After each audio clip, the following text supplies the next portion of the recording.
Dios te bendiga. Bienvenidos a nuestra plataforma Extensión Ministerios Filadelfia, llegando hasta donde Dios nos lleve. En esta ocasión vamos a meditar un poquito en el capítulo 15 del Génesis. Un episodio muy interesante, muy revelador, por cierto, de la vida de Abraham. Y creo yo que tiene mucho que ver con la vida del cristiano el día de hoy. Eso es lo importante. No ver simplemente algo de historia, sino algo que nos incumbe, porque nos incluye, creo yo, a nosotros en el siglo XXI. Génesis 15, leyendo el versículo 7, dice así: Y le dijo Dios a Abraham: Yo soy Jehová, que te saqué de Ur de los Caldeos para darte a heredar esta tierra. Y Abraham le respondió: Señor Jehová, ¿en qué conoceré que te he de heredar? Dios se presenta en esta revelación a Abraham, le dice quién es, quien lo sacó de Ur de los Caldeos, quien le dio promesa de que le daría una tierra por herencia. De lo cual nos dice el escritor sagrado que, y creyó Abraham aquello que Dios le dio, en revelación. Aquí la pregunta de Abraham: ¿en qué conoceré, Señor, que la he de heredar, esa tierra que me dices? No debemos verla como de incredulidad o de duda, porque ya dice el relato que creyó Abraham. Es como: Señor, dame una pista. Tal vez yo no soy muy bueno para entender las cosas. Dame una pista para estar seguro que estoy en el camino que tú quieres que esté. Bueno, Dios le dice aquí que le dé un sacrificio, le presente un sacrificio. Le lee becerras, una becerra de res, una cabra de 3 años, un carnero de 3 años, una tórtola también y un palomino. Para esto Abraham entonces los prepara, como Dios le dijo, parte en todos los animales excepto las aves y las pone, no dice el relato, pero debe ser en un altar. Abraham, cada vez que Dios se reveló a él, hizo un altar y ahí adoraba a Dios. Entonces presenta el sacrificio y Abraham estuvo ahí en una lucha tremenda.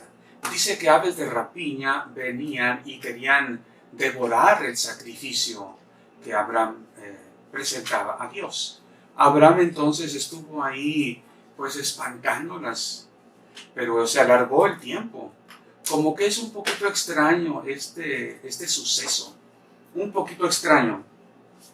Dice aquí que vino cierto temor sobre Abraham. Imaginémonos, le dio sueño a Abraham incluso. Estuvo no sé cuántas horas, pero toda la tarde ya oscurecía y Abraham espantando a las aves de rapiña amenazantes ahí. Y algo más, dice que el temor de una gran oscuridad cayó sobre él. Abraham no tenía miedo a lo oscuro. Él anduvo muchas jornadas caminando, seguramente algunas de noche también, en desierto, pleno desierto, solo, solamente con sus gentes, en tierra extraña, de un reino, de otro reino y de otro reino. Ya había desde Babilonia, Ur de los Caldeos, hasta Harán con su padre.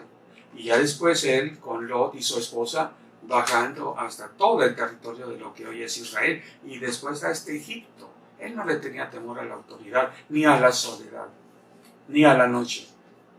Pero algo especial vino aquí sobre Abraham: el temor de una gran oscuridad.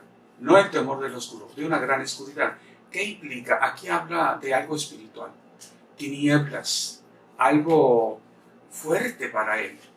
Recordemos que Abraham, cuando iba a rescatar a su sobrino Lot, contra 4 reyes, con 300 personas, no siendo un guerrero, no siendo un conquistador, les hizo guerra, les arrebató a las personas el botín y se los trajo de regreso.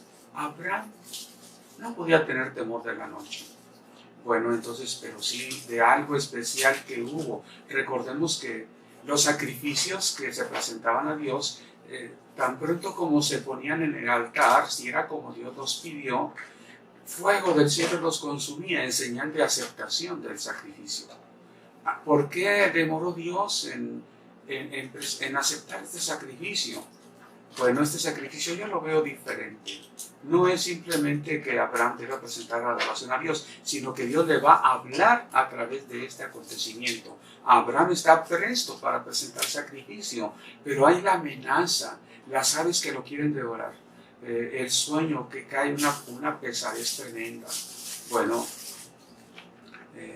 allí nos habla, creo yo, de cuando tú quieres adorar a Dios, cuando el cristiano quiere adorar a Dios, va a tener problemas, va a tener dificultad. No es nada más de que me cae el 20 y Dios debe ser adorado y lo voy a adorar y ya. Con frecuencia escuchamos testimonio de personas. Cuando quise acercarme más a Dios, tuve muchos problemas. Cuando decidí dejar la vida atrás y quise consagrarme más, tuve problemas. ¿No te ha pasado a ti? A mí me han contado como pastor muchas personas y les extraña. Creo yo que este relato bíblico nos da luz respecto a el por qué ocurre. Ahora, el para qué. ¿Para qué le ocurrió a Abraham eso? ¿Por qué Dios se demoró en aceptar el sacrificio? Creo yo que Dios quiso decirle a Abraham, mira, tú quieres adorarme, vas a tener oposición. Tu pueblo querrá adorarme, va a tener oposición. Y por eso decía al principio que eso nos incumbe y nos incluye a nosotros. ¿Quieres adorar a Dios? Va a haber oposición. No por algo el apóstol Pablo dice que no tenemos lucha contra sangre y carne, sino contra huestes de maldad en las regiones celestes. Bueno, no es para espantarnos, preocuparnos, es para que sepamos. Por eso Dios le dijo esto a Abraham. ¿Para qué le servía a Abraham saber que iba a haber oposición? Si lo resolvía ya, punto. Abraham tenía que decirle a sus hijos que no es nada más de que quieras adorar a Dios. Dice aquí la palabra del Señor también, que dijo Pablo, que cuando habla a los corintios, dice que Dios nos ha dado armas poderosas en Dios, armas espirituales, para derribar fortalezas y toda altivez que se levanta contra el conocimiento de Cristo. Es lo que nos da el Señor. ¿Por qué nos da el Señor esto? Porque enfrentamos lucha, guerra espiritual, oposición cuando queremos adorar a Dios, oposición cuando queremos predicar la palabra. Y claro que tenemos la promesa de Dios de que está a nuestro lado, pero es necesario que sepamos lo que hace el príncipe de este siglo. Dice la palabra de Dios, porque no ignoramos sus maquinaciones. Tampoco debemos ignorar lo que Dios provee, armas espirituales poderosas en Dios para derribar fortalezas y toda altivez que se levanta contra el conocimiento de Cristo. Hay algo que se levanta contra que tú conozcas más a Dios, que la gente conozca más a Dios. Bueno, Abraham presentó este sacrificio a Dios y creo yo que es muy importante el espíritu que tuvo Abraham. Dios mismo da testimonio. Yo sé que va a decir a sus hijos, a su descendencia después de él, que mis mandamientos, y así dice la palabra del Señor, para que vengan sobre ellos las promesas de Dios. Dios le revela algo a Abraham. Después de esto tremendo que sucedió, este sacrificio todavía no es consumado, Dios le dice a Abraham, ten por cierto, qué terrible que Dios lo diga así tan claro. Hay veces que nosotros decimos a las personas, tal vez se presenten problemas. Cuando se presenten problemas, sí se presentan, y algunos si acaso se presentaran. No, ten por cierto que tu pueblo va a pasar aflicción. Tu pueblo va a habitar en tierra ajena. Ok, Dios le promete una tierra hermosa que fluye leche y miel, pero él va a vivir en tierra ajena. Él un tiempo después va a ser sometido a esclavitud. Él va a ser oprimido. Y le dice algo muy interesante, me parece. Por 4 generaciones. En otro también les dice al mismo tiempo, 400 años. Son 2 cosas diferentes, aunque es lo mismo, pero quiere decirnos una cosa cuando el Señor le habla a Abraham, 400 años se refiere al tiempo. ¿Y qué quiere decir 4 generaciones? se refiere a que tus descendientes, tu hijo, toda su vida, tu nieto, toda su vida, tu bisnieto, toda su vida, tu tataranieto, toda su vida y sus descendientes van a sufrir esta guerra espiritual. Y tiene que ver con generación. Mira, los cristianos el día de hoy piensan, ¿cuánto duró una generación? Yo he leído libros, he oído comentarios para tratar de entender cuándo va a ser el Armagedón y el milenio, arrebatamiento y tantas cosas que se han inventado muchos intérpretes. ¿Cuánto dura una generación? Hay personas que dicen, dura 40 años una generación. Otros dicen 50. No, 70. Y puede ser que 80. Bueno, aquí Dios le dice a Abraham que 100. Porque le dice que 4 generaciones, que 400 años. ¿Cuántos años vivió Moisés? 120. ¿Cuántos años vivió Abraham? Más de 100 años. De 100 a 120 es lo que duraban las personas en esas generaciones. Cierto, no siempre han durado lo mismo. No nos preocupemos cuánto dura una generación. Es más o menos. Aquí lo importante es de que no solamente tu hijo o tu nieto, ellos tienen que ser instruidos. ¿De qué le servía a Abraham saber eso? Ay, mis descendientes van a estar 400 años como esclavos, ¿no? Abraham iba a enseñar a sus hijos y los hijos de Abraham a sus nietos. Dios nos dijo esto. Bueno, ¿y por qué Dios no simplemente les dio la tierra de promesa y punto? ¿Por qué no se acabó el relato como esos cuentos? Y se casaron y fueron muy felices. Y se casaron y tuvieron muchos hijos. Bueno, tal vez aplica lo que en son de broma alguien decía. ¿Y qué? ¿Y fueron muy felices? No, se casaron. Bueno, los casados tienen problemas, ¿verdad?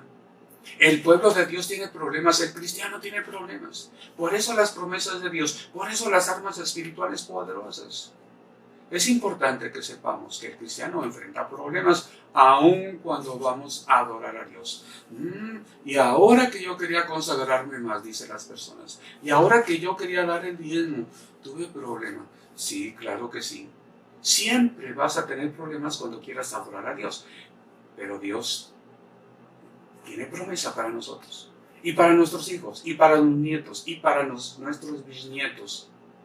¿Por qué 4 generaciones? ¿Por qué no simplemente los probó el Señor? Hay algo muy interesante. Ezequiel capítulo 16 nos habla de el nacimiento, la protección de Dios a la nación de Israel. Dice el Señor, te vi cuando estabas en tus sangres. Nadie te cortó el ombligo. Nadie te curó el ombligo, el cordón umbilical. Estuviste ahí delante de ti. Nadie tuvo de ti misericordia. De Ur te traje. Tu padre fue un amorreo, tu madre una etea. Y ahí como que pareciera que Dios trata a Abraham como alguien trasplantado. Porque el amorreo fue el padre de Abraham. La etea fue la madre de Abraham. Pero ¿por qué le dice tu padre? A Abraham le está diciendo. Bueno, Ezequiel se refiere al pueblo de Israel. Pero aplica a Abraham. Forastero fuiste y otras cosas. Dios trató con Abraham y varias generaciones. Dios forma al pueblo de Israel. ¿Qué es un pueblo? Dicen que entraron como 600 personas a Egipto y salieron como 600,000 varones, sin contar mujeres, sin contar niños. Ese es un pueblo. Lo que entró fue una familia extendida a Egipto, pero salió un pueblo. Fue como un proceso de la espera para el alumbramiento de un pueblo. Fue tiempos muy alegres. Estoy embarazada, dice la esposa al esposo, y una buena noticia y mucha alegría. Pero después, malestares, algunas aflicciones. Bueno, después dolor, pero por un periodo breve de tiempo, y después hay alegría, dice la palabra del Señor. Así es un pueblo. Para formarse pasó dolor. Aprendieron muchas cosas. Tú y yo tenemos muchas cosas que aprender en lo que vivió Abraham. No es nada más de que Abraham, mira todo lo que pasó a Abraham. No, y el relato dice que Abraham iba a decir a sus descendientes después de él. ¿Por qué le iba a decir? Para enseñarles. enseñanza, formación, disciplina. El pueblo de Dios la tuvo, Abraham la tuvo, y tú y yo, ¿por qué no la vamos a tener? Muchos cristianos esperan no tener problemas porque ya son cristianos. Otros tantos lo prometen a los que predican. La solución de tus problemas. Y bueno, claro que sí, en Cristo encontramos solución, pero pareciera que están vendiendo un producto. Con esto tienes, como esos que dicen, las arrugas se eliminan en 5 minutos. Ah, sí, pero te venden tratamiento por 3 meses y 6, y si de una vez lo compras por 1 año, pues si en 5 minutos me las quitas, ¿para qué quiero tratamiento de 1 año? Bueno, así muchos prometen solucionar los problemas. No, vas a encontrar quien te ayude, vas a conocerlo y toda tu vida vas a seguirlo conociendo. Y te mueres y hay cosas que no conociste. Y tal vez toda la eternidad no sea suficiente para que conozcamos plenamente a nuestro Creador. Pero Él es nuestro Creador, así como trasplantó a Abraham. Así a veces el Señor nos saca de situaciones y nos enseña y nos lleva aprendiendo. Dice el profeta, poquito aquí, poquito allá, un renglón y otro renglón. Y hasta en lengua de tartamudos hablaré a este pueblo. De triunfo en triunfo también dice la palabra. Y de victoria en victoria. Eso quiere Dios para ti y para mí. Eso Dios quiere para los cristianos. Los problemas están ahí. ¿Qué es esta pandemia que estamos enfrentando? Problemas. Para que los cristianos no se reúnen, para que no haya bautismos, para que no haya bodas, para que no vaya ni siquiera a despedirse del hermano que falleció de COVID. Es triste. Algo que roba a la adoración a Dios, el cristiano. Son las aves de rapiña que quieren robar la adoración a Dios, la ofrenda a Dios, la roban. Mira, lo que tú tengas para Dios, Satanás va a querer robártelo. No importa si es tiempo, dinero, recursos, diezmo, etcétera, etcétera. Algo que roba lo que tú le quieres dar a Dios. Qué bueno que Dios nos ofrece victoria. Mira, dice la palabra de Dios, bendita palabra, que ya después en la noche se veía una antorcha que pasaba así. Ya no fue simplemente fuego que consumió el sacrificio, una antorcha que pasaba, la presencia de Dios, deleitándose en ese sacrificio que Abraham ofreció a Dios. Aquí estoy, dice el Señor a Abraham. Las aves, ya no están las aves. Tus problemas, a veces ahí están, pero tu confianza ahuyenta el temor de esa gran oscuridad. Esa pesadez espiritual tiene que desaparecer. Es promesa de Dios. Abraham lo vivió. El pueblo de Israel 400 años, 4 generaciones. Tú y yo, Dios sabe cuándo nos da problemas. Desde mucho antes está su promesa. Dios es contigo. Que Dios te siga bendiciendo. Te esperamos en nuestro canal. Dale like, suscríbete para que recibas notificaciones cada vez que editamos videos. Próximamente queremos hacer más trabajos. Dios te bendiga.